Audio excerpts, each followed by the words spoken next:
Good morning, everyone. Welcome back to GK today. I hope you all are doing very well. And today we'll be discussing the most important MCQs for 11th of May 2024. Let's start with our session. The first question is, which ministry launched the Cool Summers of India campaign in Dubai during the Arabian Travel Mart 2024? This is India's Ministry of Tourism, that is A option. It is actively engaging in the Arabian Travel Mart 2024 in Dubai. Basic aim is to bolster its presence in the Middle East tourism market. So at the event, Incredible India Pavilion showcases diverse destinations including the hill resorts promoted through the Cool Summers of India campaign. So this initiative challenges the perceptions about India's climate, promoting it as a year-round destination, and participation holds significant potential for revenue generation and job creation in India's tourism sector, right? So Ministry of Tourism has launched this campaign in Dubai during the Arabian Travel Mart 2024. You can also be asked that what is the venue for Arabian Travel Mart? Answer would be Dubai, okay? Next is, recently which organization sets the maximum residue limits for the pesticides in food products in India? Here correct answer would be FSSAI, that is the Food Safety and Standards Authority of India. It sets the maximum residue limits for pesticides in the food products in India, and it is the country's apex food safety regulator, and it is part of Ministry of Health and Family Welfare, right? So this body evaluates the field trial data on pesticide residues so as to set the maximum residue limits, taking into account dietary exposure and the risk assessment. So this body sets the limits after the registration committee approves a pesticide, and recently it has increased the MRL for pesticides in herbs and the spices from 0.01 mg per kg to now 0.1 mg per kg, which is tenfold increase, right? So here correct answer is A option, the Food Safety and Standards Authority of India, okay? Next is, the Polavaram water project recently seen in the news is associated with which Indian state? So during the Lok Sabha elections, the Polavaram water project becomes central and it is featured in party manifestos. So this project dates back to 1941 and it is facing delays and it's facing kind of controversies. Rehabilitation and resettlement is totally incomplete and the project's fate is uncertain after floods damage the diaphragm wall. So future steps for dam construction remain unclear, and the Polavaram water project, which is also known as Indra Sagar project, is located in the eastern Godavari and western Godavari districts of the state Andhra Pradesh, okay? So the project is a multi-purpose dam on the Godavari river that provides the irrigation, drinking water and hydropower to the districts of East Godavari, Visakhapatnam, West Godavari and Krishna, okay? So this water project belongs to Andhra Pradesh state. Recently, who has been appointed as the chairperson of the Grappling Committee of India for Jammu and Kashmir region? This is Sania Kadri. She has been appointed as the chairperson of the Grappling Committee of India for J&K, and this name is recommended by Shubham Chaudhary. So responsibilities would include overseeing the grappling sports operations and provide strategic guidance, and her appointment aims to promote and nurture grappling talent in the region, which would cover all the areas within the state for grassroots development, okay? So Sania Kadri has been appointed as the chairperson of the Grappling Committee of India for Jammu and Kashmir region. The next is, which country recently announced the drills involving tactical nuclear weapons? This is Russia. The Defense Ministry of Russia has announced the drills involving the tactical nuclear weapons that were designed for battlefield use with yields as low as 1 kilotons. Okay, so unlike strategic weapons, their quantity is not disclosed, and these weapons like artillery ammo or short range missile warhead can be discreetly transported and delivered by different means. So they have never been restricted by arms control agreement, and the Hiroshima bomb was 15 kilotons, and these drills signal Russia's readiness to employ the tactical nuclear options in combat scenarios. Okay, so Russia has recently announced the drills involving tactical nuclear weapons. Next question is extremely important from your exam's perspective. Pulitzer Prize recently seen in the news is associated with which field? Here answer is journalism. And Columbia University announced the 2024 Pulitzer Prize winners on 7th of May. This is a prestigious award that was established by Joseph Pulitzer in 1904. So it recognizes the excellence in journalism, not only in journalism but arts and culture as well. So winners are selected by the Pulitzer Prize Board with categories spanning the journalism and arts. So this ceremony will see the recipients honored by the university president, and this year's winners join a legacy dating back to the first prize in 1917. Okay, so Pulitzer Prize is given in the field of journalism. This is the main thing. Okay, which IIT has recently launched Secure IoT, India's first indigenous microcontroller chip? This is IIT Madras, that is B option.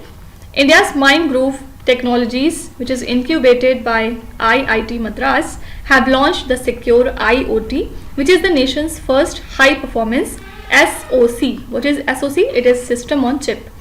So it is supported by the Peak XV partners, and this chip enables Indian OEMs to integrate locally made technology by reducing the cost without sacrificing the quality.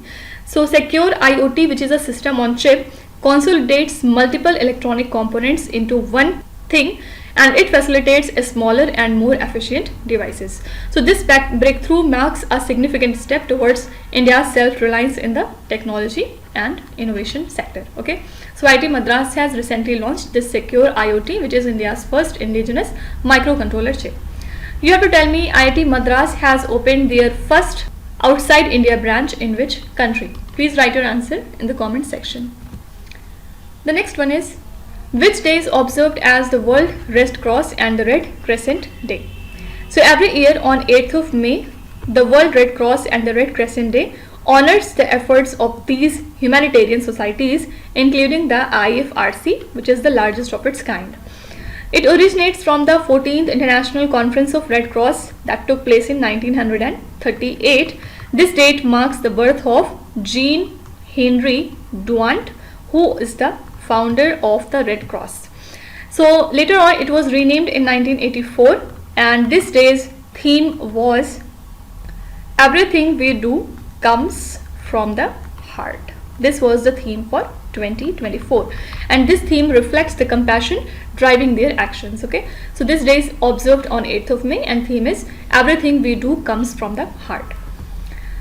Pyrenees Mountains, recently seen in the news, forms a natural border between which two countries? This is the countries Spain and France, that is the option. The French president hosted the Chinese president Xi Jinping at the Pyrenees Pass for private talks, and the Pyrenees form a natural border between Spain and France, extending 500 kilometers from the Mediterranean to the Atlantic. Okay, so it is created by the collision of Iberia with Eurasia, and it is politically divided between Spain and France with Andorra in between. So Anoto Peak is its highest point, and the mountains also merge with the Cantabrian range in Spain. Simply we have to remember that Pyrenees Mountains that were in news these days, it forms a natural border between Spain and France. The next one is, Department of Pharmaceuticals, Ministry of Chemicals and Fertilizers recently launched the Meditech Stagathon 2024 at which place? So Department of Pharmaceuticals in Ministry of Chemicals and Fertilizers have launched the Meditech Stagathon in New Delhi, and this initiative aims to transform India's medtech sector by analyzing the selected medical devices value chain. So India's medtech industry projects are 28% of annual growth, aiming for $50 billion size by the end of 2030. So import dependence is high, but policy initiatives could boost the exports and domestic manufacturing. Collaboration is vital for growth, quality assurance and global competitiveness. Okay, so Department of Pharmaceuticals have recently launched the Meditech Stackathon at which place? At New Delhi. In which district Tripura's first international cricket stadium is being constructed? The Tripura Cricket Association is poised to unveil the state's first international cricket stadium in Narsingarh in the western Tripura. So this stadium is slated for inauguration by the end of February 2025 and it aims to host the major cricket events. So construction commenced in 2017 with a 22 months target, but delays prompted weekly reviews for expedited progress. Simply we have to remember that Tripura's first international cricket stadium is being constructed in western Tripura. What is this Spectre RG recently seen in the news? This is a space observatory.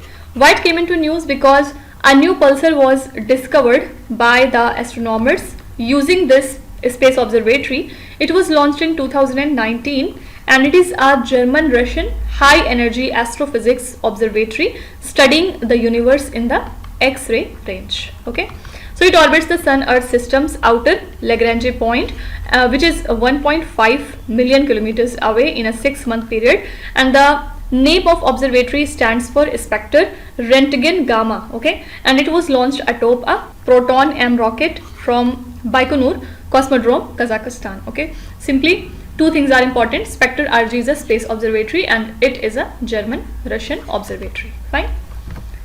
Which organization recently released the recipe for a livable planet achieving net zero emissions in the agri-food system report? This report has been published by the World Bank and the report outlines the strategies for achieving net zero emissions in the agri-food system. It actually defines the agri-food system's scope from farm to table, which further highlights its significant contribution to the global greenhouse gas emission, with developing countries and China, Brazil and India being the major emitters. So India's emissions are mainly from the livestock, and despite increased climate financing, agri-food projects receive only 4.3%. So this report suggests doubling the investment to $260 billion yearly by the end of 2030 for the emission reduction. Okay, simply we have to remember that this report has been published by the World Bank. What's inside the report is not at all relevant. It is just for understanding. Okay. Now apart from it, there is one more organization that was in news these days. It is ISRO. Full form is the Indian Space Research Organization. They have successfully conducted the first pre-burner ignition trial for the semi-cryogenic engine on 2nd of May at the semi-cryo integrated engine test facility at IPRC Mahendragiri. Okay, so this pre-burner ignition test article is a full complement of the engine power head system, which excludes the turbo pumps, and the test proved that the pre-burner could ignite smoothly and continuously. The Vikram Sarabhai Space Center created a start fuel ampule that combines the triethyl aluminum and triethyl boron to ignite the semi-cryogenic engine. So this ampule was used for the first time in ISRO's 2000 kilonewton semi-cryogenic engine. Simply you can be asked that recently which organization successfully conducted the first pre-burner ignition trial for the semi-cryogenic engine 200. Your answer would be ISRO. Okay. Shinkum La tunnel recently seen in the news is located between which two regions of India? So correct answer would be the Lahaul Valley and Zanskar Valley. Why it came into news? Because the Border Roads Organization is set to build the Shinkum La tunnel, which would span in 4.1 kilometers under the 16,580 feet high Shinku La Pass, which would actually link the Himachal's Lahaul Valley and Ladakh's Zanskar Valley. So it will be the world's longest high altitude highway tunnel, which cost around 1,681 crore rupees, and it promises all-weather connectivity to Ladakh, which would shorten the routes to border areas. So it is expected to streamline the transportation, and also it will provide security against the long-range artillery shelling of the missile firings. Okay. So Shinkum La tunnel is located between Lahaul Valley and Zanskar Valley. Zanskar Valley is in Ladakh and Lahaul Valley lies in Himachal Pradesh. Fine. Now here I would like to talk about one more report. It is from International Organization for Migration. Okay. So they have released their 2024 World Migration Report.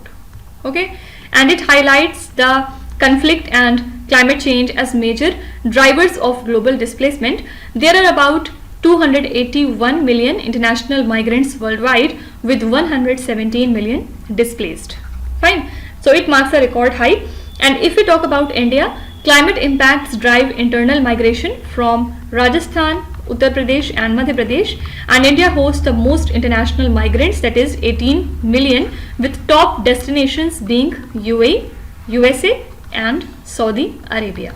In 2022, India led in remittances, which exceeds $111 billion. Fine.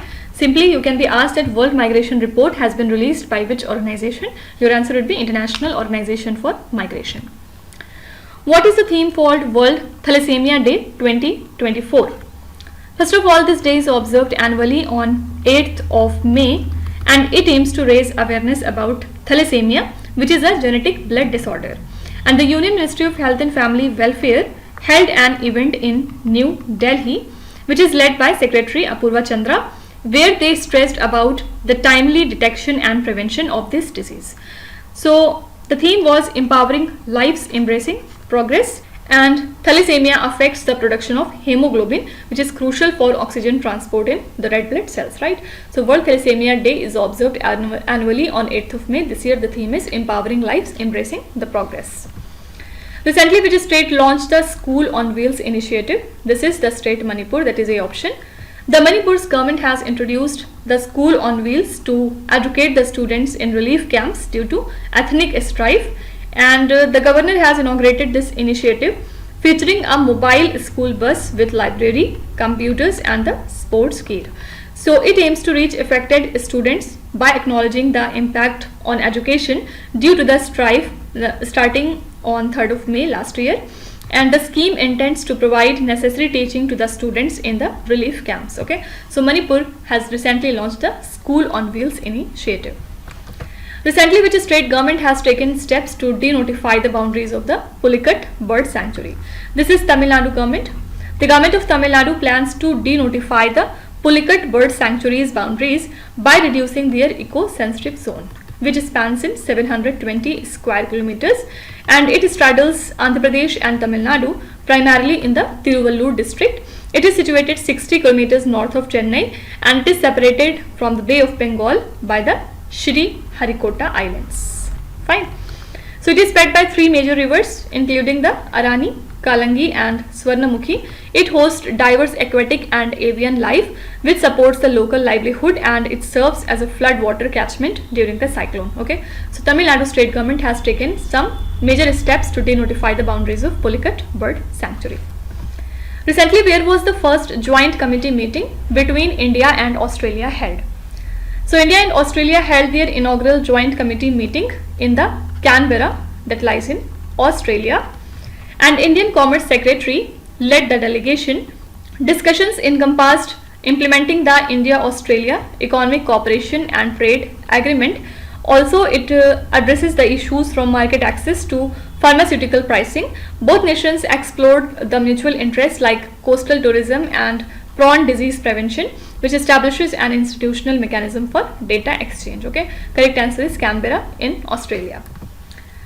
Where was the UP's first traffic park recently inaugurated? So the first traffic park in UP was inaugurated by the Prayagraj Development Authority in Prayagraj district, which cost nearly 90 lakh rupees, and it features a motion theatre, digital games, free swings for kids and electric vehicles for both kids and adults. So the park aims to educate about traffic rules and safety while providing the recreational activities. Okay, so UP's first traffic park has been opened in Prayagraj. Last question is, recently Indian Army's Khargar Corps and the Indian Air Force have conducted a joint exercise Gagan Shakti 2 in which Indian state? So Indian Army's Khargar Corps with the Western Command conducted a 3-day joint exercise named as Gagan Strike 2 with the Indian Air Force in Punjab state. Okay, so there they have utilized the assets like Apache helicopters and unmanned aerial vehicles.